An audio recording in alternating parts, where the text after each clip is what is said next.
Hello. Hi, my name is Anna. I'm going to be your nurse today. Before we get started, I'm going to be performing hand hygiene, closing the curtain. Can I see your wristband? Can I have your full name and birthday?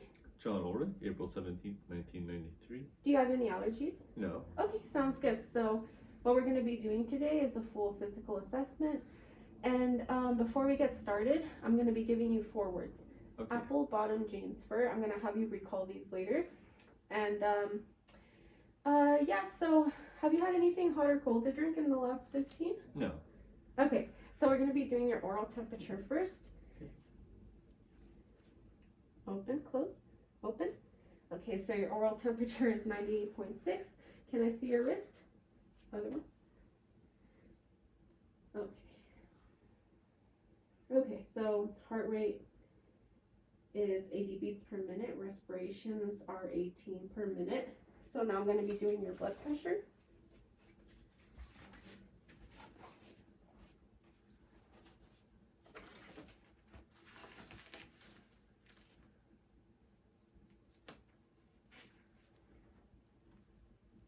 Is that comfortable for you?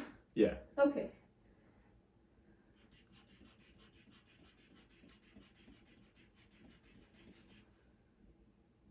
Okay, so blood pressure is 120/80, and pulse oximetry is 98% on room air.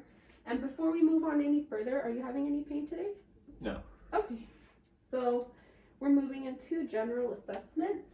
Can I ask how old you are? 27. Okay, so the patient appears to be stated age. Patient has appropriate sexual development. Overall, the patient does look generally healthy. Level of consciousness is good. He's awake, alert, oriented. He's able to track eye movement pretty well. The patient's skin is consistent with ethnic background. No signs of cyanosis, jaundice, or pallor noted. The patient's posture, positioning, movement posture is erect. Positioning is relaxed. Movements are smooth and deliberate. The patient's height to weight ratio is good. The patient has fat evenly distributed. And the patient's clothing is very well fitted.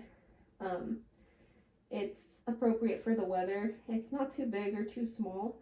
And the patient is wearing assistive devices. They're wearing glasses. The patient is very well groomed. Their hygiene is pretty good from what it looks like. The patient doesn't smell weird, and the patient's hygiene is good. And lastly, the patient's speech is understandable. It's loud, clear, the volume is appropriate. So now we're going to be going into mental status. So for mental, we've already assessed appearance in general survey. So now the next thing we're going to be doing is assessing for behavior. We've already assessed the level of consciousness and the speech. So the patient's facial expressions are appropriate with the situation, and they change appropriately, like according to what happens. And the patient's mood and affect, the patient seems very calm. The facial expressions are fine. A mood and affect, calm. Okay, so now we're going to be going into 4 questions to ask the patient. Do you know where you are? I'm at home. Okay. Do you know how old you are? 27. Okay. Do you know why you're here? Health assessment. Yeah, and then do you know what year it is? 2020. Okay, good. So the patient is alert and oriented ×4, and there's no distractibility noted. So now I'm going to be going into the patient's recent remote new learning and judgments and perceptions. So for recent memory, do you remember what you had for dinner last night? Chicken. Okay, and for remote memory, do you remember where you went to high school? Granite Hills. Okay, and then for new learning, do you remember the 4 words I gave you in the beginning? Apple, bottom, jeans, fur. Yeah, and then let's see. What do you want to do after you finish school? I'd be a tractor engineer. Okay, so the patient's thought processes and perceptions are consistent with reality. So now we're moving on to skin. The skin again is even, consistent with ethnic background. Again, there's no signs of cyanosis, jaundice, pallor. Do you mind if I palpate your skin? Okay. The skin is warm and dry. And do you mind if you pull down your shirt a little bit? Okay, so the skin turgor is non-tenting. And inspecting the skin a little bit more, there's no incisions, IV sites, drainage, or lesions noted. So now we're going to be moving into cranial nerves. So for cranial nerve number 1, which is olfactory, I'm going to have you occlude one nostril. You could take your mask off for this. Occlude one nostril. And you're going to tell me what you smell. Citrus candle. Okay, occlude the other one. Citrus candle still. Okay. So the next cranial nerve is optic. I'm going to have you hold the near vision test card right up in front of you like this, Right. arm's length, and read the lowest line. ORDFMP VJ. Okay, and now I'm going to have you stand, and the chart over here, stand 10 feet from it, Okay. and read the lowest line. LEFODPCT. Okay, so the patient's vision is 20/20 on the Snellen chart and on the near vision test card. So now what I'm going to be doing is having the patient stand again. And this is called a confrontation test. So what I'm going to be doing is you're going to look right ahead, like to me, do not look to the sides. And I'm going to be holding up a number, and then like you just tell me what the number is, but like it's going to be testing your peripheral vision. Okay. So 2. look ahead to me. 2. 3. Mhm. 4. Mhm. 3. Okay, good. You can sit back down. So because I don't have an ophthalmoscope, I'm going to be using a pen light. Okay. So to use an ophthalmoscope, usually you would hold the patient's head with your left hand. You would come in from the side, 6 inches from the eye, 15 degrees. You would assess for pupil reflex. The pupil reflex is good, it's appropriate. And then going further in with the ophthalmoscope, you would assess the red reflex. And then you would move in closer, assess the optic disc. It's a creamy yellow. And then you would look for the fovea and the macula. So that's cranial nerve number 2. So now cranial nerves 3, 4, and 6, which is ocular motor, trochlear, and abducens. I'm going to have you stand again. So this is called the Cardinal test. I'm going to have you track my fingers without moving your head. Okay. Okay. There is no palpebral fissures noted, and there's no nystagmus noted, and extraocular movements are appropriate. You can sit back down. Okay, so cranial nerve number 5 is facial. So I'm going to have you clench your jaw. Okay, so now I'm going to have you close your eyes. And whenever you feel this on your face, say no. No. No. No. Okay. No. Okay. So cranial nerve number 7 is facial.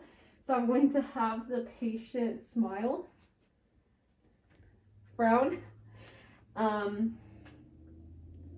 widen your or raise your eyebrows, close your eyes tightly, show teeth, puff your cheeks.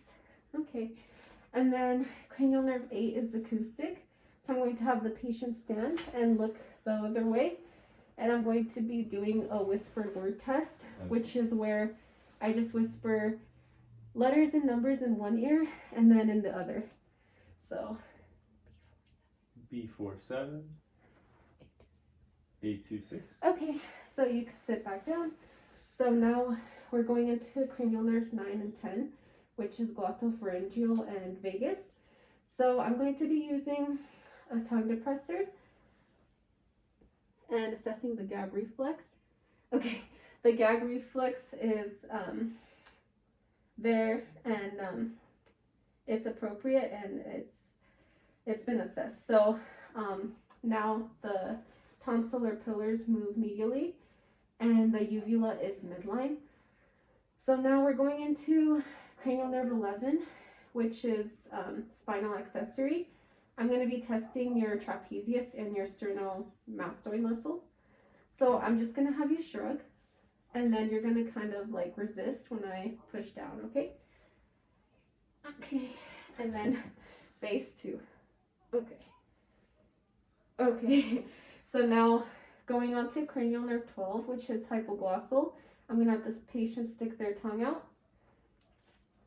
No wasting or tremors noted. Can you say white tight dynamite? White tight dynamite. Okay, good. So now we're going into lymph nodes. To assess for lymph nodes, you're going to be using soft, gentle, but firm pressure. I'm going to be using 2 fingers and assessing bilaterally. So first, preauricular, postauricular, occipital, submental, submandibular, jugulodigastric, superficial cervical, deep cervical, posterior cervical, and supraclavicular. Okay, so all lymph nodes are soft and non-tender bilaterally, so now we're going into thorax lungs. So for thorax lungs, it's been assessed that the patient's respirations are within normal limits, 18 breaths per minute, chest rise and fall are symmetrical. There's no extra respiratory noises heard, and respirations are effortless. And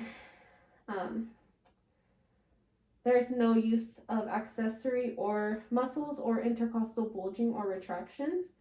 The chest is symmetrical and elliptical in shape. There's no chest wall deformities noted. AP to transverse diameter is 1 to 2. So now I'm going to be assessing the symmetry and the expansions. A little bit further. Sorry. It's okay. Ready? Yes, take a few deep breaths in.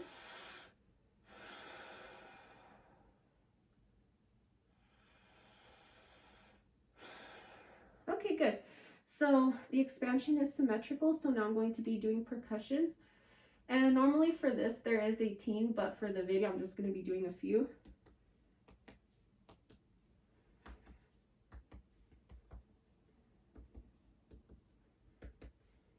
Okay, so resonance is heard throughout. Now I'm going to be doing palpations.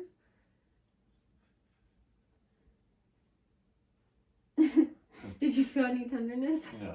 Okay, so now I'm going to be using my stethoscope and using the diaphragm. I'm going to be placing it on the posterior lung field, and every time you feel it being placed down, just take a full deep breath in with your mouth open, okay? Okay.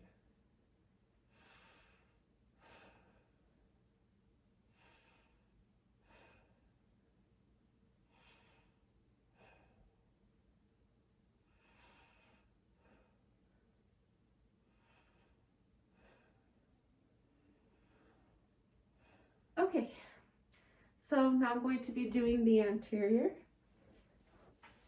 Same thing.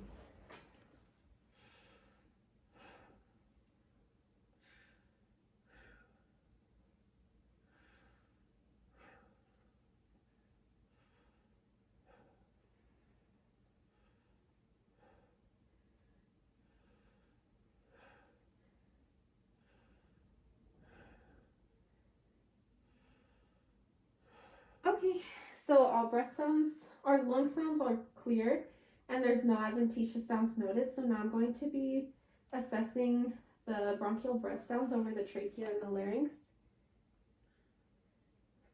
Bronchial vesicular over the sternum and the midscapular,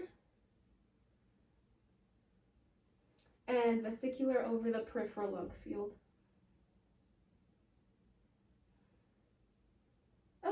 So all breath sounds are clear and there's no adventitious sounds noted. So now the next thing I'm going to be looking at is everything in the neck system, which is cardio. So for this one, I'm going to have the patient lie with their head at a 30-degree angle. Okay. And I'm going to be assessing for JVD using my tangential light.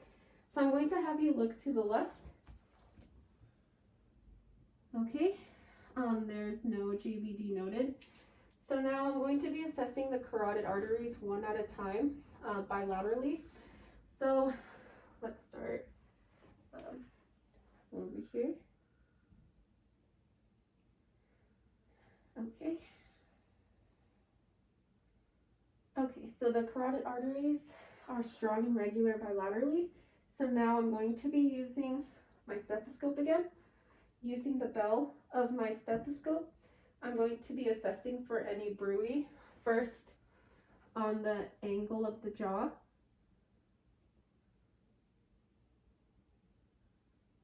Mid-cervical. Then the base of the neck. Okay, so there's no bruit noted. So now going in with my tangential light again, I'm going to be assessing the precordium, looking at the area of PMI. Okay, so looking across the area of PMI on the apical pulse, mid-clavicular line, 4th, 5th intercostal space, there's no heaves or lifts noted, and the PMI has been assessed. So now I'm going to be taking one finger. I'm going to be putting it over the apical pulse, and I should feel a short and gentle tap. Okay, so I felt the short and gentle tap. Now I'm going to be taking the palmar aspect of my hand and palpating. First on the apex, left sternal border, and then the base. Did you feel any tenderness? No. Okay, so no tenderness or thrills noted. Now I'm going to have the patient sit up. Okay, so for this I'm going to be assessing all the heart valves. First with the diaphragm, I'm going to be listening to the aortic, which is on the 2nd intercostal space, right sternal border. Then the pulmonic, 2nd intercostal space, left sternal border. Then the tricuspid, left lower sternal border. Oops, sorry. Tricuspid, left lower sternal border. And then the mitral, which is 4th, 5th intercostal space, mid-clavicular line. Okay, so S1 and S2 sounds have been noted.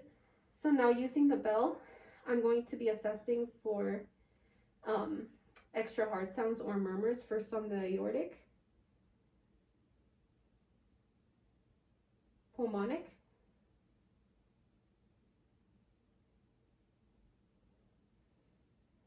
tricuspid, and then mitral.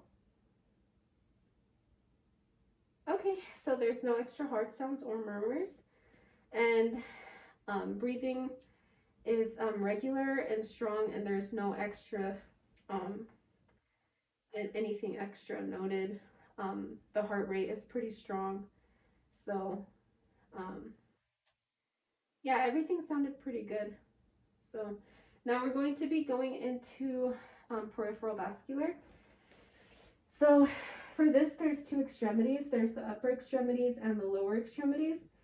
For the upper extremities, the skin is consistent with ethnic background. There's no signs of cyanosis, jaundice, or pallor noted. There's no signs of edema. Can I have you go like this? There's no clubbing on the fingernails. And now I'm going to be palpating the skin. Do you mind if I palpate? Okay, so the skin on the upper extremities is warm and dry, And can I assess your cap refill? It's going to be at heart level. Okay, sorry. I don't know if that hurt you. No, you're fine. Okay, okay.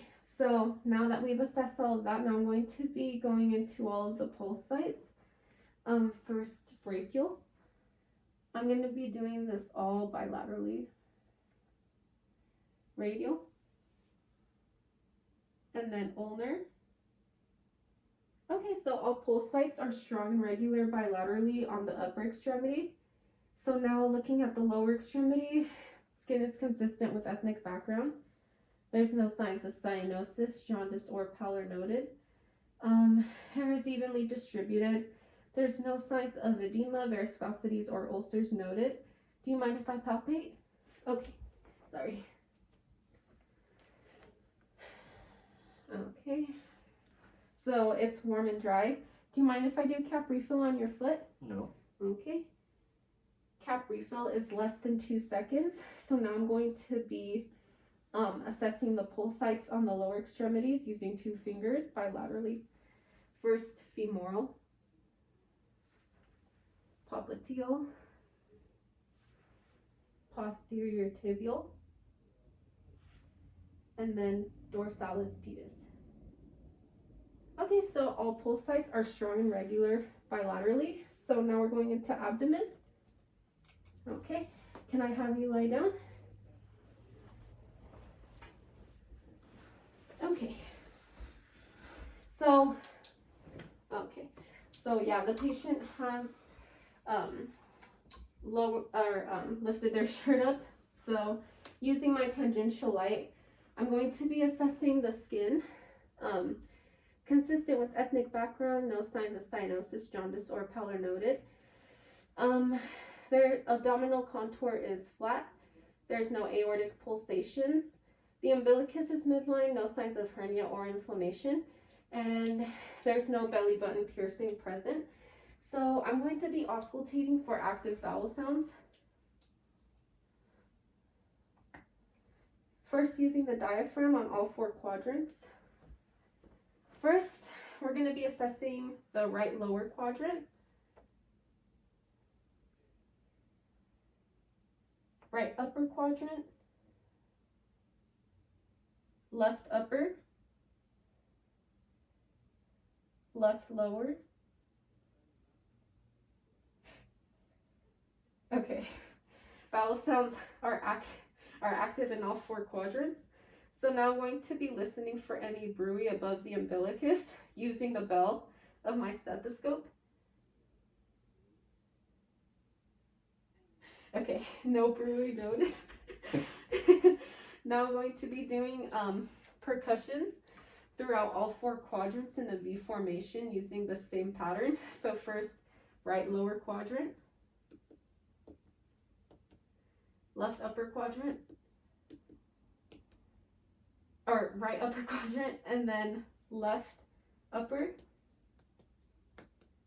and left lower quadrant.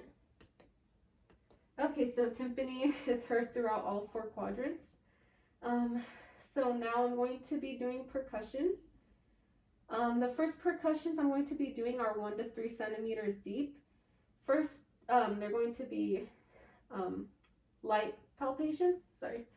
So first, right lower, right upper, left upper, left lower. Did you feel any tenderness? No. No superficial findings or tenderness noted. Now I'm going to be going 5 to 8 centimeters deep on palpations. Again, in the same formation. So, right lower, right upper, left upper, left lower. Did you feel any tenderness? No. Okay, so no tenderness, masses or organomegaly noted. So now we're going to be going into neural. So for this one, you can stand. Okay, so the first thing we're going to be doing is we're gonna test your coordination. So I'm gonna have you touch your nose and then touch my fingers, and every time you go to touch my fingers, touch your nose first. Okay. Okay, ready? Okay. Okay. Okay, so the patient's coordination is intact. Now I'm going to have you just sit still, arms by your side, close your eyes. And this is to test for Romberg. So 20 seconds have passed. So the patient has a negative Romberg test. So now you can sit back down. So now the next thing we're going to be doing is testing your pain sensation. You're going to feel either sharp or dull. Okay? So close your eyes. Sharp? Mm-hmm. Dull? Mm-hmm. Sharp? Oh. Oh, okay. Sharp? Sharp? Uh-huh. Sharp? Sharp? Sharp? Dull? No, it was sharp Oh, too. okay. Yeah, no, it's okay. Okay, so pain sensation is intact.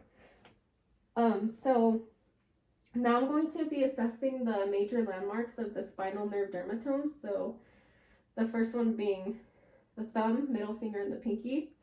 C6, C7, C8, axilla T1, nipples T4, umbilicus T10, groin L1, knees L4. So now we're going to be assessing the patient's sensory. So I'm going to draw a number on your finger with your eyes closed, and you tell me what number it is. Okay. 7? Yep. 7. So the patient's sensory is intact. So now what I'm going to be doing is assessing all of the patient's deep tendon reflexes. And by the end of it, they all should be 2+. So first is going to be the triceps, C7, C8.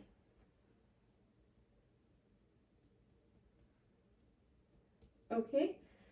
Then the bicep, C5, C6.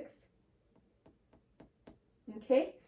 Then the patella, L2, L4.